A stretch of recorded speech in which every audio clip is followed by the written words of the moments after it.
This is J.King, self-made millionaire, coming to you from MillionairePennyStocks.com. And you know what? I want you to come and visit us at MillionairePennyStocks.com, where we're teaching and training our students how to become self-sufficient day traders. And guess what? We are not teaching students a lot of BS.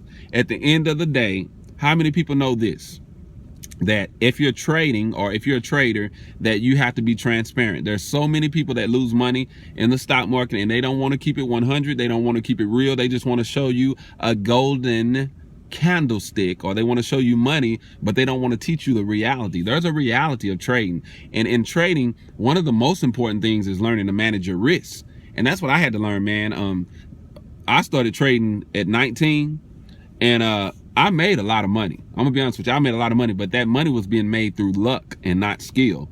And sooner or later, if you're trying to produce luck in the stock market and you don't have any discipline, then the market is gonna sift out your weakness sooner or later, because the market has to be approached through a system of discipline. You have to stick with rules, you have to stick with strategies. You can't get involved in emotionalism or hype when this press release comes out and this company is getting ready to be the next quote unquote Google. I remember I invested in a company. This was my first humbling experience.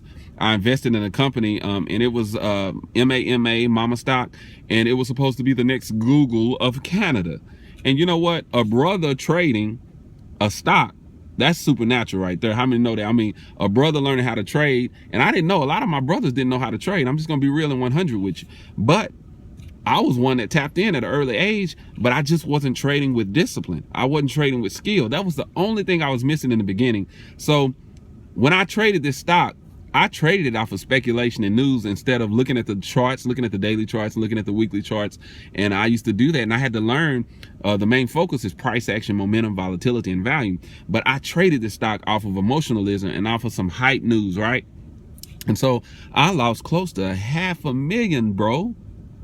Man, you talking about, now see, you understand something. That's money that I had made. I wasn't born into a rich family. So a lot of times these trust fund babies, or these people that have a lot of money because they inherited it, they don't appreciate it as much. But when I lost that money, man, I was stressed, bro. I mean, I was stressed out. I didn't know what I was gonna do. And I didn't get on the verge of suicide, but I was very stressed, because here I am, I've made close to $1 million trading. And can you imagine making that much money without even developing any skills or any discipline? And so sooner or later, the market's going to sift out your weakness because you're not trading with skill. You're not trading with discipline. And so the reason I bounced back was because I recognized what I was doing wrong. I had been chasing money all my life. And so as a young man, you know, that's typical for a young man that doesn't grow up in the right culture. And you're chasing money, man, whether you're selling drugs or you're hustling, you know what I'm saying? You're chasing money. So I figured out, if I stop chasing money, then I can attract money, because whatever you chase, you can attract.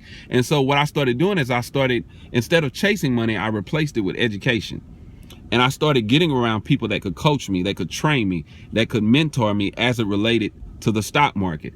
And then, you know what? In less than 7 years, I made that money back. It took a while because I was used to fast gain. But it took a while. But what I began to do is I began to limit my losses when I would enter into a trade. And it's funny because so many people teach this now, but I had been doing it for years. When I entered into a trade and I saw that the trade wasn't going right, I would exit and keep my losses minimum.